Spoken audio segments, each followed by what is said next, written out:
ඉස්කෝල යන වයසේ ළමෙන් ගත්තාම සමහර වෙලාවට දැන් එයාම ඇවිල්ලා කියන්න පුළුවන් මට බෝඩ් එක පේන්නේ නැහැ කියලා. සමහර වෙලාවට එයාලා ඒක කියන්න අකමැති. එහෙම වුණාම සමහර වෙලාවට අපි දකින්න දෙයක් තමයි අර හොඳට පාඩම් කරගෙන ගිය ළමෙක්ගේ ලකුණු වල අඩුවීමක්. හරි එයා නෝට්ස් ලියාගෙන ඉන්නේ නැති ප්‍රශ්නයක්. හරි ළඟ ඉන්න ළමයාගෙන් බලලා ලියන. ඔන්න ඕවා තමයි ප්‍රධානම ලක්ෂණ. ඊට අමතරව සමහර වෙලාවට ඇස් වලින් කඳුළු වෙන එක, සමහර වෙලාවට නිතර ඔළුව කැක්කුම වෙන එක. ඔය ලක්ෂණ පරාසයක් තියෙනවා සමහරලාට ළමයින්ගෙන් පෙනීමේ දුර්වලතා පෙන්නුම් කරන.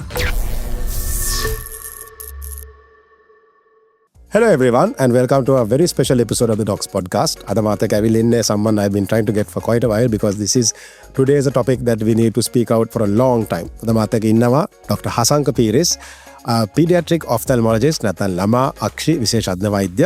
Firstly Dr. Hasanka, thank you so much for coming. Thanks for having me. අද අපිට ගොඩක් දේවල් තියෙනවා කතා කරන්න. මොකද මම වෙන මොකුත් නෙමෙයි Dr. Hasankaව ගෙන්න ගත්තේ. Dr. Hasanka කියන්නේ මම ගොඩක් කලින් ඉඳන් දන්න කෙනෙක්. අපි දෙන්න එකට ඉස්කෝලේ ගියා. ඉතින් ඒකින්ද අර මම කියනවා වගේ අපිට මෙතන දෙකී නොකී බැරි ගොඩක් දේවල් තියෙනවා ඉස්කෝලේ කාලේ ඉඳන් දන්න දේවල්. රසවත් කතා. ඒ වුණාට අද අපි ඇවිල්ලා ඉන්නේ වෙන මොකුත් නෙමෙයි ඔයගොල්ලන්ගේ ළමයින්ගේ ඇස් ගැනයි ළමයින්ගේ ඇස් පෙනීම ගැන පොඩ්ඩක් කතා කරන්න. So Hasanka, firstly අපිට කියන්න පුළුවන්ද දැන් අපේ ළමයින්ගේ අපි දැන් බලනකොට අපි කොහොමද දැනගන්නේ ළමයින්ට ඇස් පෙනීම දුර්වලතාවක් වෙනසක් වෙලා තියෙනවා කියලා? ඒක හොඳ ප්‍රශ්නයක් සුනිත්. මේ ඒ කියන්නේ දැන් ළමයින්ගේ ඇස් වල පෙනීමේ දුර්වලතාව ගත්තාම ඒවා වලින් අර එයාලා පෙන්නුම් කරන ලක්ෂණ එයාලගේ අර වයස් කාණ්ඩ වලට වෙනස් වෙනවා. දැන් අපි කුඩා ලදරුවෙක් ගත්තොත් එහෙම මේ අපි දන්න සාමාන්‍යයෙන් බබෙක් හම්බෙලා මාස 2-3 අතර තමයි එයාගේ අර ඒ කියන්නේ අම්මට හරි තාත්තට හරි ඒ දක්වන ප්‍රතිචාර වල ඩිලේ එකක් තියෙන්න පුළුවන්. පරක්කු වීමක් තියෙන්න පුළුවන්. ඒ බබාගේ ඇස්වල පෙනීමේ ප්‍රශ්නයක් තියෙනවා. ඉතින් ඒක ඊටාම කුඩා ලදරුවන්ගේ අක්ෂි වල දුර්වලතාවයක් තියෙනවා කියලා පෙන්වන්න කරන ප්‍රධාන ලක්ෂණයක්. ඒ කියන්නේ ඉස්සෙල්ලාම අපිට අඳුර ගන්න පුළුවන් දෙයක්. ඊට පස්සේ අපි ගත්තොත් එහෙම ඒ කියන්නේ වෙනත් ලක්ෂණ එන්න පුළුවන්. ඒ කියන්නේ ඒ බබාගේ වයසේ වැඩිවීමත් එක්කම සමහර වෙලාවට වපර ඇති වෙන්න පුළුවන්. අන්න ඒ වගේ ලක්ෂණ වලින් උත් ඒ ළමයින්ගේ ඇස්වල පෙනීමේ දුර්වලතාවයක් තියෙනවා කියලා හැඟෙන්න පුළුවන්. අපි වයස 2-3 අතර බබෙක් ගත්තොත් එහෙම එයාලා දක්වන එක ලක්ෂණයක් තමයි දැන් ගෙදර ටීවී එකක් හරි මොන හරි තියෙනවනේ ඒක ළඟටම ගිහිල්ලා බලන හැසිරීමක් පෙන්වන්න කරන්න පුළුවන්. ඒතර අම්මලා තාත්තලා හිතන්නේ දැන් මේක මෙයාව පිටිපස්සට ගන්න ඕන කියලා. හැබැයි ඇත්තටම එතන වෙලා තියෙන එයාට අර ටීවී එක හරියට පේන්නේ නැහැ. ඒකින්ද තමයි එයා ළඟට යන්නේ. ඊට පස්සේ අපි දැන් ඉස්කෝලේ යන වයසේ ළමෙන් ගත්තාම සමහර වෙලාවට දැන් එයාම ඇවිල්ලා කියන්න පුළුවන් මට බෝඩ් එක පේන්නේ නැහැ කියලා. සමහර වෙලාවට එයාලා ඒක කියන්න අකමැති. එහෙම වුණාම සමහර වෙලාවට අපි දකින්න දෙයක් තමයි අර හොඳට පාඩම් කරගෙන ගිය ළමෙක්ගේ ලකුණු වල අඩුවීමක්. හරි එයා නෝට්ස් ලියාගෙන ඉන්නේ නැති ප්‍රශ්නයක්. හරි ළඟ ඉන්න ළමයාගෙන් බලලා ලියන. ඔන්න ඕවා තමයි ප්‍රධානම ලක්ෂණ. ඊට අමතරව සමහර වෙලාවට ඇස් වලින් කඳුළු වෙන එක, සමහර වෙලාවට නිතර ඔළුව කැක්කුම වෙන එක. ඔය ලක්ෂණ පරාසයක් තියෙනවා සමහරලාට ළමයින්ගෙන් ඒ කියන්නේ ඇස් පෙනීමේ දුර්වලතා පෙන්නුම් කරන. ඒ නිසා තමයි ඉතින් අර මේ රජයෙන් එමෝට්ස් වලින් කරනවා ඔය ස්කූල් මෙඩිකල් ඉන්ස්පෙක්ෂන් කියන එක. ඉතින් අර ඒකෙන් තමයි මොකද දැන් ගොඩාක් බබාලගේ ඔය ඇස්වල පෙනීමේ දුර්වලතා අපි සොසයිටි එකට ගිහිල්ලා කමියුනිටි එකට ගිහිල්ලා අඳුර ගන්න ඕනේ. නැත්තම් ගොඩක් වෙලාවට අර ඒක අඳුර ගන්නකොට බබාට 8-9-10 වෙලා කියන වයස බබා වයසට ගිහලා එතකොට අපිට ඒක හදන්න අමාරුයි. ඒ කියන්නේ ප්‍රශ්නේ විසඳන්න අමාරුයි. ඒකට ප්‍රතිකාර කරන්න අමාරුයි. ඒ නිසා අර කල්තිය අඳුර ගැනීම ඉතාම වැදගත්. ඒ නිසා තමයි අර child health CHDR record book එකේත් අර බබාලගේ ඇස් පෙනීම සම්බන්ධව අර මේ කියන්නේ කොටසක් තියෙන්නේ ඒක හින්දා තමයි. හරියට ඔබ කියපු දේවල් හරි වැදගත්. අසංක මේ මාත් ඔක අහන් ඉඳදී මම කල්පනා කරේ මේ දැන් අපි ගොඩක් වෙලාට ළමයෙක් ඉස්කෝලෙන් ගෙදර ඇවිල්ලා කිව්වොත් අපිට ඔලුවක කියනවා. නැත්තම් ඒ වගේ එහෙම දේවල් කිව්වොත් නැත්නම් කිව්වා වගේ අර performance එක අඩු වෙනවා නම් අපි මුලින්ම හිතන්නේ නැහැ නේ ඇස් පෙනීමේ ප්‍රශ්නයක් හින්දා කියලා. සමහරවිට පොඩි ළමයා පොඩි නෝ කියන්නත් තේරෙන්නේ නැහැ. ඒක හින්දා අපිට ඔක මුල කාලේදී ඔවා මිස් වෙන්න පුළුවන්. ඒක හින්දා ඔය කියපු ටික හරි වැදගත්. මොකද ඔය ටික පොඩ්ඩක් බලන්න තමන්ගේ ළමයෙක් තියෙනවා නම් සමහරවිට ඇස් පෙනීමේ දුර්වලතාවයක් හින්දා වෙන්නත් පුළුවන්. ඕක අසංග මම මෙහෙම හවුවොත් ප්‍රශ්නයක්. දැන් ළමයි වර්ධනය වෙනවා. අපි දන්නවා අපේ හිස් කබල වර්ධනය වෙනවා. ඔළුව කියන්නේ හැදෙනකොට අක්ෂිත් සමහරට යාර තියෙනකොට මොන්නේ ඔබිට් එක සයිස් වෙනස් වෙන්න පුළුවන්. එතකොට අපි දැන් ළමයෙක්ට හරි ඇස් පෙනීම දුර්වලයි කියලා අපි කන්නඩ දැක් අරන් දුන්නාම ඒක එතනින් ප්‍රශ්න ඉවර වෙන්නේ නැහැ නේ. අපි කොච්චර ඔයාගේ මත යන කොච්චර කලාතුරකින්ද අපි ඔක අයිත් චෙක් කරගන්න ඕනේ. සාමාන්‍යයෙන් ඒ කියන්නේ දැන් අපි අර ළමයෙක්ගේ විෂන් එක ඒ කියන්නේ එයාට අපි මං මුලින් කිව්වා වගේ අර කමියුනිටි එකට ගිහිල්ලා බබාලගේ ඇස් චෙක් කරන සාමාන්‍යයෙන් අර වයසක් තියෙන සාමාන්‍යයෙන් අපි කරන්න හදන්නේ එයාගේ ප්‍රතිචාර ගන්න පුළුවන් වයසයි අපිට මොකක් හරි ඉන්ටර්වෙන්ෂන් එකක් කරාම මැක්සිමම් ප්‍රතිඵල එන වයස. හැබැයි අර සිද්ධාන්තයක් වශයෙන් අපි එයාගේ වයස අඩු වෙන තරමට අපි අඳුර කියන්නේ මොකක් හරි ප්‍රොබ්ලම් එකක් තියෙනවා අඳුර ගන්න පුළුවන් නම් ඒක තමයි ඉතින් earlier the better. හැබැයි සාමාන්‍යයෙන් වයස 7-8 වගේ තමයි අපි යූෂුවලි පාවිච්චි කරන්නේ. ඒ කාලේ වෙද්දි බබාගේ ලොකුවටම ඒ කියන්නේ මොනවත් ඇස්පෙනීමේ දුර්වලතාවයක් නැත්තම් ඒක ඉන් එහාට නිතර චෙක් කරගන්න අවශ්‍ය නැහැ. හැබැයි අපිට පුළුවන් නම් සාමාන්‍යයෙන් ඒ කියන්නේ දැන් පළවෙනි මාස 6 ඇතුළත එතකොට මිඩ්වයිෆ් ඇවිල්ලා බබා බලනකොට එයාට යම්කිසි අදහසක් එනවා මෙහෙම ප්‍රොබ්ලම් එකක් තියෙනවා නම් එතකොට එයා හරි තැනට යොමු කරනවා. ඊට පස්සේ අයිඩියලි මේ අපිට වයස 2-3 අතර බබාගේ පෙනීම සම්බන්ධ පොඩි අදහසක් ගන්න පුළුවන් නම් ওই ඉස්කෝලේ යන කලින්. අර ඒ වයස් කාණ්ඩ 3 තමයි අපේ ගොඩක් වැදගත් ක්‍රිටිකල් වයස.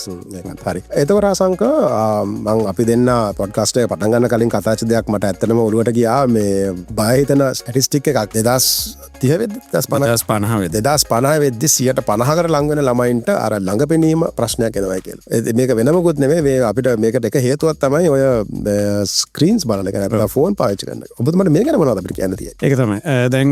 දැන් අපි ඇහැ ගත්තාම මේ ඇහැ කියන්නේ දැන් ඇහැට එන ආලෝකය දැන් ඔය කණ්ණාඩි අඳින්න ඕන ප්‍රශ්න ගත්තාම ළමයිගේ ඒව ඇති වෙන්න හේතුව තමයි අර ඇහැට එන ආලෝකය හරියට අර පිටිපස්සට ફોකස් නොවීම. එතකොට මේකට එක හේතුවක් වෙන්න පුළුවන් ඇහැ අර සාමාන්‍ය මට්ටමකට වැඩිය දික් වුණොත්. එතකොට ඇහැට එන ආලෝකය යොමු වෙන්න ඕන තැනට ඉස්සරහින්. So එහෙම වුණාම අර දුර පෙනීම අඩු වෙනවා. ඒකට අපි කියන්නේ short sightedness කියලා. ඉතින් අර ඒක තමයි අපි දකින මේ කන්නාඩි අඳින්න ඕන අවශ්‍යතා ගොඩක් තියෙනවා. හැබැයි අපි දකින කොමනස්ම කන්නාඩි අඳින්න ඕන අවශ්‍යතාවය ඕකම කියන. අපි අර මෙඩිකල් ටර්ම් එකෙන් කියන මයෝපියාව කියලා. එතකොට දැන් අවුරුදු කීපයකට උඩදී කන්නාඩි අඳින ළමයි ප්‍රතිශතයයි දැන් කන්නාඩි අඳින ළමයි ප්‍රතිශතය අතර ලොකු වෙනසක් තියෙනවා. කියන්නේ ලොකු වැඩිවීමක් තියෙනවා. ඉතින් දැන් අර අපි පේරන්ට්ස්ලා ගත්තාම මේ ළමයිගේ ගොඩාක් පේරන්ට්ස්ලා ග්ලාසස් දාන්නේ නැහැ. එතකොට දැන් අපිට හැඟෙනවා මොකක් හරි එන්වයරන්මන්ට් එකෙන් ඇතිවෙච්ච ඉෆෙක්ට් එකක් හින්දා තමයි මේක එන්න ඕනේ කියලා. මේක ජෙනෙටික් දෙයක් නෙවෙයි.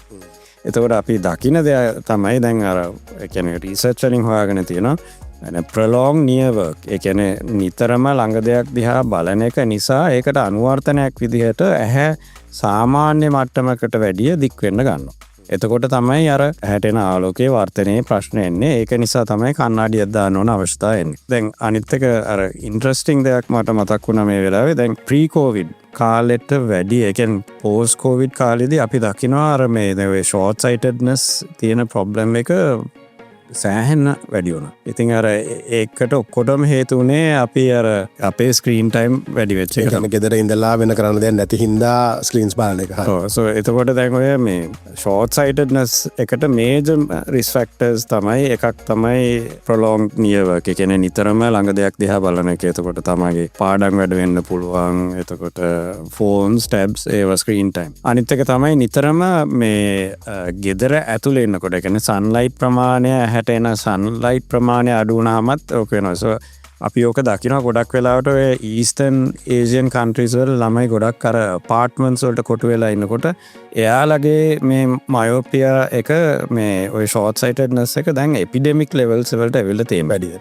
ඒක මැසිව් ප්‍රොබ්ලම් එකක්. ඉතින් අර ඉන්ටර්නැෂනල් මයෝපියා ඉන්ස්ටිටියුට් කියලා එකක් තියෙනවා. එයාලගෙන් ෆෝකාස් කරලා තියෙනවා 2050 වෙද්දී ලෝකේ 50%ක් ෂෝට් සයිටඩ් වෙනවා කියලා. ඒක මැසිව් නම්බර් එකක්. ඒ කියන්නේ දැන් ඕකෙන් වෙන ප්‍රොබ්ලම් එක මේ සරලව කිව්වොත් මේ කණ්ණාඩි අඳින එක විතරක් නෙවෙයි. දැන් මම කිව්වා වගේ ඇහැ ටික දික් වෙනවා.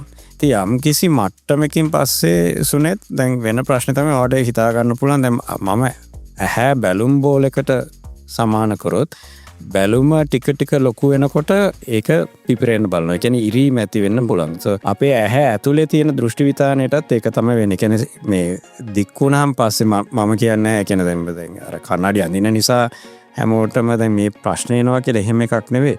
යම් කිසි මට්ටමකින් ගියාන් පස්සේ ඒ කියන්නේ අපි හයි මයිනස් මේ ලෙන්සස් දානකොට රෙටිනා එකේ ප්‍රොබ්ලම්ස් ඇති වෙන්න රෙටිනල් ඩිටැච්මන්ට් රේට් එක වැඩි වෙන්න ගන්නවා. ඒ කියන්නේ රිස්ක් එක වැඩි වෙන්න ගන්නවා. ඉතින් ඊට අමතරව මේ එයාලා වයසට ගියාම ඒක අර මේ රෙටිනා එක තින් නිසා මේ තුනී නිසා ඒකේ යම් ප්‍රොබ්ලම්ස් එනවා. So එතකොට දැන් අපි ඉදිරියේ ගැන හිතුවොත් එහෙම දැන් කන්නාඩි අඳින ළමයි ප්‍රමාණය වැඩි වෙලා එයාලා වයසට ගියාන් පස්සේ අපිට වෙන ප්‍රශ්න ටිකකට මුහුණ දෙන්න වෙනවා ඉදිරියේදී. ඒ ළමයි වයසට ගියාම. ඉතින් දැන් ඒක මිනිමයිස් කරන එක ඇත්තටම ලොකු කියන්නේ ඒකේ ලොකු අවශ්‍යතාවයක් තියෙනවා. ඔය ප්‍රශ්න අසංක ඇත්තටම එක මම ප්‍රශ්න අහන්න කලින් අසංක කියපු දෙයක් මටත් මේ ඔළුවට ගියේ මේ මම ඒක අපි ෆෑස්ට්වත් පැහැදිලි කරන්න ඕනේ. ඇහැ කියන්නේ සොලිඩ් ග්ලෝබ් එකක් නෙවෙයිනේ. ඇහැ කියන්නේ බැලුමක් වගේ ප්‍රසාරණ වෙනවා සංකෝචන වෙනවා ඕවල් ෂේප් වෙන්න පුළුවන් බිත්තර හැඩේ වෙන්න පුළුවන් අපේ කියන්නේ හිස්කබලේ වෙනස් වීම අනුවයි අපේ ඇස්වල අපේ ඇස්වල පාවිච්චි කරන විදිහ වෙනස් වීම අනුවයි ඇහි ෂේප් එක වෙනස් වෙන්න පුළුවන් එක විදියක් ඇහැ නාභිගත කරගන්න විදිය වෙනස් කරගන්න එක විදියක් තමයි ඇහි දිග පළල වෙනස් කරලා නේද ඕක සංග මම මෙහෙම ප්‍රශ්නයක් අහුවොත් දැන් අපි දැන් කතාව දැන් ප්‍රශ්නයට පිළියමක් හැටියට අපි ඇස් කන්නඩි දාන්න. අපි ප්‍රශ්නේ වළක්වා ගන්න ඕන අපි ළමයින්ට මොනවද දෙන්න පුළුවන් අපිට දෙන්න උපදෙස් මොනවද මේ නියර් සයිටඩ්නස් වළක්වා. සරල කිව්වොත් එහෙම ඉතින් දැන් අර මට මතකයි ඒ දවස්වල දැන් අපි පොඩි කාලේ දැන් අපේ අම්මලා තාත්තලා සාමාන්‍යයෙන් 6න් පස්සේ වගේ දැන් ඇති සෙල්ලම් කරා ගෙදරට එන්න ඇතුළට වෙන්න. දැන් අපි කරන්න ඕනේ ළමයි ටික එළියට දාන්න. තාලේ බැව් වෙනස අරුම නේද? ඒකයි. සරලව කිව්වොත් ළමයිගේ අර එළියේ ගත කරන කියන්නේ එළි මහනේ ගත කරන කාලය වැඩි කරන එක සෑහෙන්න මේ බලපාන හැට. ඒ කියන්නේ ඒකෙන් ලොකු ප්‍රිවෙන්ෂන් එකක් තියෙනවා. කන්නාඩි දාන කෙනෙක්ගේ කන්නාඩියේ මයිනස් පව එක වැඩි වෙන එක අවම කරගන්නයි කන්නාඩි නොදාන ළමයෙක් ඒ විදිහම ඉන්නයි. ඉතින් අර ඒක තමයි ප්‍රධානම දේ. ඊට පස්සේ ඉතින් අනවශ්‍ය ලෙස ස්ක්‍රීන් ටයිම් පාවිච්චි කොහොමටත් අර පොඩිම කාලේ ස්ක්‍රීන්ස් දෙන එක එයාලගේ අර නියුරෝ ඩෙවලොප්මන්ට් ඉෂුස් වලටත් බලපාන නිසා කොහොමටත් ඒක පුළුවන් තරමක් අවොයිඩ් කරන තරමට හොඳයි. ඉතින් හැබැයි දැන් මම දන්නවා දැන් ගොඩක් ඔය ක්ලාසස් මේ කියන්නේ අමතර මේ කියන්නේ ඉස්කෝලේ වැඩ ඔක්කොම ඩිජිටල් මාධ්‍ය හරහා එන නිසා ඉතින් ඒවා අපිට අයින් කරන්න බෑ. අවම කරන්න පුළුවන්. ඉතින් අවම කරන තරමට හොඳයි. හොඳයි. එතන අසංක මම මෙහෙම ඇහුවොත් උතන ඇත්තටම වෙන ප්‍රශ්නේ දැන් ඇහි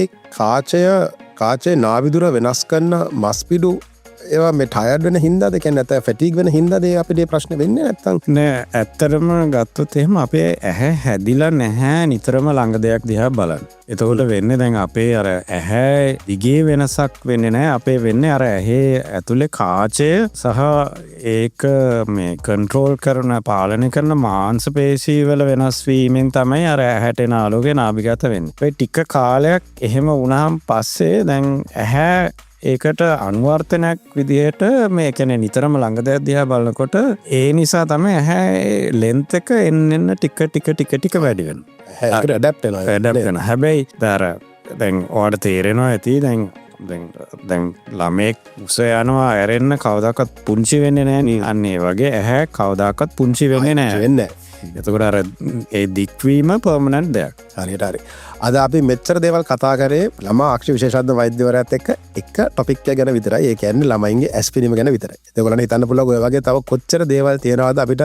There's a wealth of knowledge Asanka that I can discuss with you, but we had to restrict this to one topic only because it's such an important topic. I see so many children wearing glasses or so many children who should be wearing glasses. ඉතින් අද අපි කතා වුණා ළමයින්ගේ කොහොමද ඇස් පිරීම දුර්වලතාවයක් තියෙනවා නම් මුලින්ම ඒක අයිඩෙන්ටිෆයි කරන්නේ කොහොමද?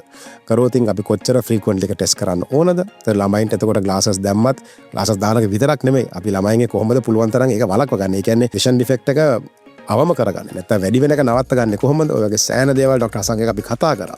ඉතින් ඔයගොල්ලන්ටත් ප්‍රශ්න තියෙනවා නම් ප්ලීස් කමෙන්ට්ස් වල අහන්න. ડોક્ટર අසංක අනිවාර්යෙන් මම අයිත් පාරක් ගෙන්න ගන්නවා. මොකද මේ විනාඩි 15න් 20න් අපිට බෑ. ඔයගේ වාස් ටොපික් එක කතා කරලා ඉවර කරන්න. නැත්නම් මේ අපි කතා කරන්නේ ළමයි ගැන විතරයි. ඉතින් තව ළමා අක්ෂි ප්‍රශ්න ඔයගොල්ලන්ට තියෙනවා නම් ප්ලීස් කමෙන්ට්ස් වල අහන්න. තව ටොපික්ස් වල ඩිස්කස් කරන්න මම ડોક્ટર අසංක පස් දවසක අනිවාර්යෙන් ගෙන්න ගන්නම්. But for the moment Asanka, thank you so much for being on the show. Thank you, Sunil. Thank you very much.